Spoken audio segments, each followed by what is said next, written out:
Rutherford Issues with Bryan Barrett on FM 101.9 and AM 1450 Murfreesboro, FM 100.5 Smyrna. Listen and watch at WGNSradio.com.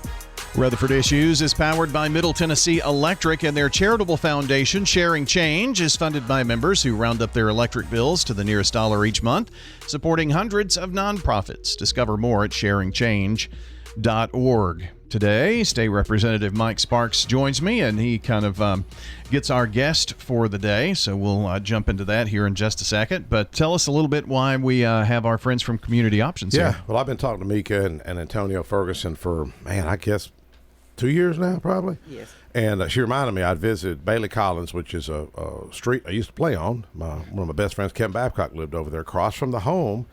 And it was really touching of what y'all are doing. And they just opened a new facility in Smyrna over there at President's Place. So wanted to bring them up.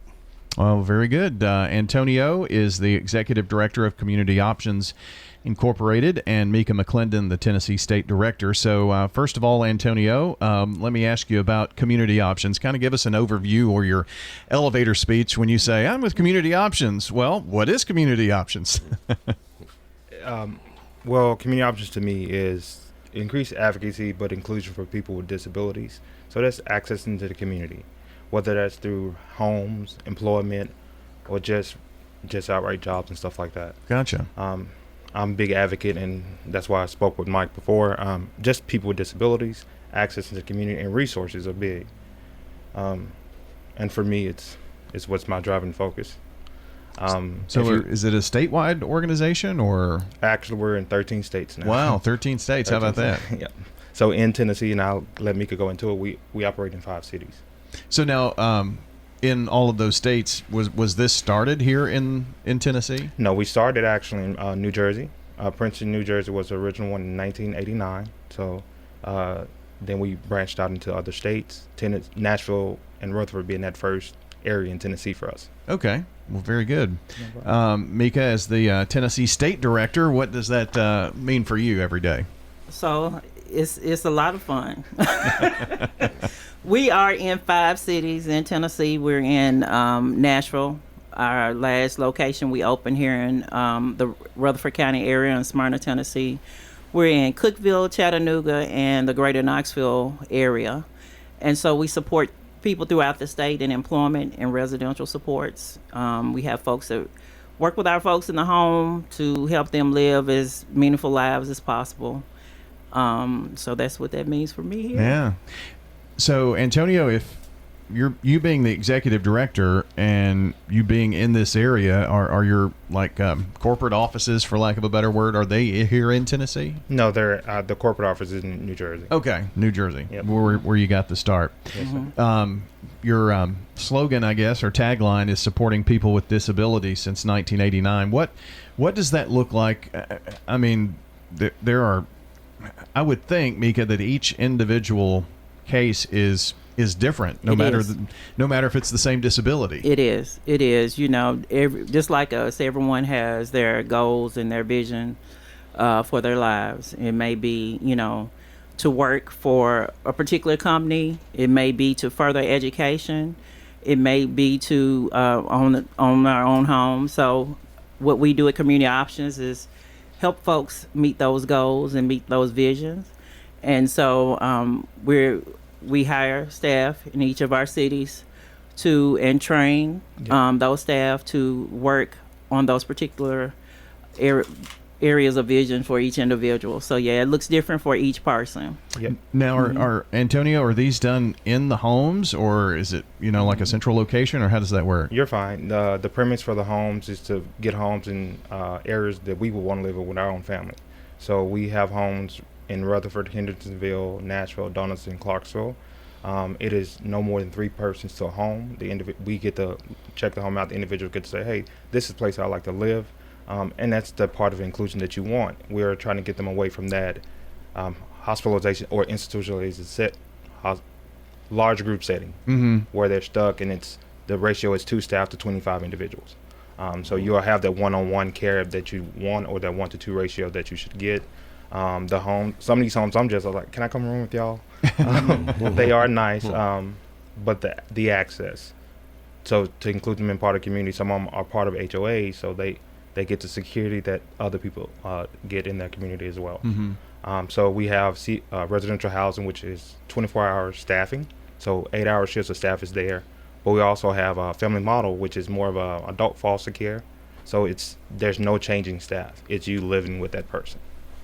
So that's awesome. So, Mika, the range of disabilities also could be a range of physical ability too. So, right. I guess there's probably some type of medium here that you try to reach. But are there areas where there's too much medical attention that needs to be given, or physical attention, in terms of how you can work with someone? Well, certainly there are challenges.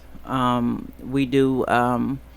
As people age, there are medical challenges that we have to consider, and we do our best to keep people in their home and support them the best way possible in their homes. So there can be challenges. We try to definitely work with local medical practitioners, as well as State nurses, folks with behavioral support that can help us support people to the best of their ability. I would think that sometimes being born with a certain disability, the older you get, it seems like many times you maybe age a lot faster than others that aren't dealing with those physical challenges. Right. So you've got an event coming up, I think, right? Right. We do. It's our annual 5K. It's the Cupid's Chase. It's held February the 8th, 2025 at 8 a.m. It's awesome. It's the Cupid's Chase. Is the theme is you can meet your lover there possibly as well. We're actually founded around the same time. We have red and white shirts. Red for unavailable. If you are white, it's available. So we have had in the past people propose, or they're at the race as well. Oh, that's interesting.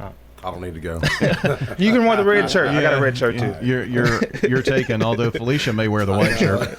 But the premise of this is giving back to that accessibility. Yeah. So the funds for this go back into Murfreesboro and Nashville. So even though we operate in 13 states, the hard truth is that people with disabilities financially don't get enough funding to live substantial.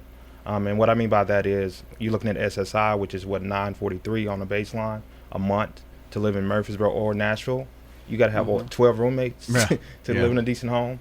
So the funds we raise, and that doesn't include trying to eat and everything else that goes along with it. So the funds we raise actually go back. An example would be that one of our individuals' bed actually broke. We took $1,300 out of his funds so that she can have an adequate place to sleep. Right. Another would be our first trip, whether that's to Dollywood or put your toes in the sand, to get them out of their zip code. And it's amazing when you see things happen like this as well.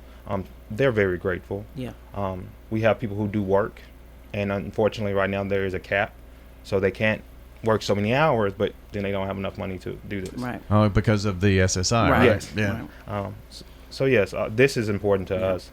I think that we definitely need Murfreesboro help to get that advocacy for our people, and the first step is just showing up for the race. I do want to mention this is our 17th annual race.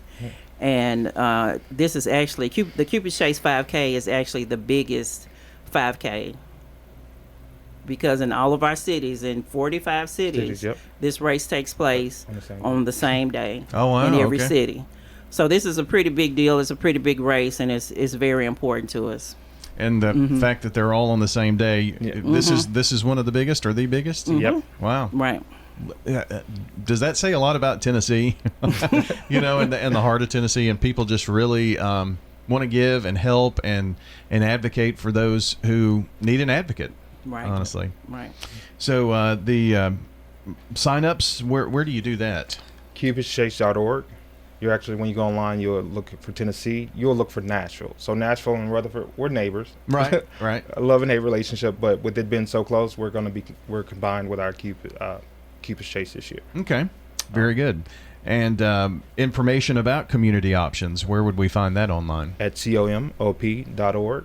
You can go look at all the services we have for individuals as well as family members and workers. If you want to work, we're hiring. Okay. That's right. And we also need volunteers for Cupid's Chase as well. So not only do we want people to register, we are looking for volunteers. Mike, in our last couple of minutes, any thoughts? Well, I was just touched when I went over and visited the Bailey Collins home and with what y'all are doing, and what was the illness that the folks were. It was a very rare illness that they suffered from. Prader-Willi.